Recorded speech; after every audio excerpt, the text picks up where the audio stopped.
आषाढ महिन्याची अमावस्या आहे. कोणत्या महिन्याची अमावस्या आहे? आषाढ महिन्याच्या अमावस्येला दिव्याची अमावस्या किंवा दीप अमावस्या असं देखील म्हटलं जातं. तुम्हाला माहिती आहे अमावस्येच्या दिवशी सगळीकडे काळोख असतो, आकाशात चंद्र नसतो. त्यावेळेला दिव्याचं महत्व आपल्याला जास्त पडतं, बरोबर की नाही? तेव्हा आपल्या घरामध्ये असलेले सगळ्या प्रकारचे दिवे बघा, आपण समई आणलेली आहे, बरोबर की नाही? काही मुलांनी हे छोटे छोटे दिवे आणलेले आहेत. त्याच्यानंतर काहींनी कॅन्डल आणलेलं आहे, काहींनी निरंजन आणलेलं आहे, काहींनी काय आणलेली आहे? काय ही पणती आहे, आपण दिवाळीला लावतो ती. आणि पूर्वी लोकांच्या घरी लाईट नसायची तेव्हा काय लावायचे? कंदील. हा काय आहे?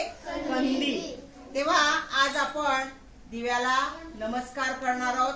त्याला आपण फुलं वाहिलेली आहेत. आता संध्याकाळी दिवा लावल्यावर आपण देवापुढे प्रार्थना म्हणतो की नाही? हा येते तुम्हाला? कोणाला येते?